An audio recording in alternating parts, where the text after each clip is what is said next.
ইংল্যান্ডে জন্ম নেওয়া জশ ইংলিশ ইংল্যান্ডকে কাঁদিয়ে অস্ট্রেলিয়াকে জিতিয়েছেন। আবার নিউজিল্যান্ডে জন্ম নেওয়া বেন স্টোকস নিউজিল্যান্ডকে কাঁদিয়ে ইংল্যান্ডকে বিশ্বকাপ জিতিয়েছিলেন। গ্লেন ফিলিপস, জোফ্রা আর্চারও কিন্তু এমন। এক দেশে জন্ম নিয়ে আরেক দেশের হয়ে খেলা ক্রিকেটারদের সম্পর্কে জেনে নিন। শুরুতেই জশ ইংলিশ।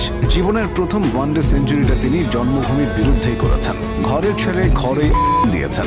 বেন স্টোকসও এমন। 2019 বিশ্বকাপের ফাইনালে স্টোকস যখন ইংল্যান্ডের হয়ে জান প্রাণ দিয়ে লড়ছেন, স্টোকসের বাবা তখন নিউজিল্যান্ডের হয়ে গলা ফাটাচ্ছেন, কারণ তিনি তো নিউজিল্যান্ডেরই। তার ছেলে স্টোকসের জন্ম ও বেড়ে ওঠা নিউজিল্যান্ডের আলো বাতাসে। এদিকে নিউজিল্যান্ডের গ্লেন ফিলিপস কিন্তু ইংল্যান্ডে জন্মেছেন এবং সেখানেই বড় হয়েছেন। এই কারণেই তিনি হয়তো ফিল্ডার হিসেবে দুর্ধর্ষ।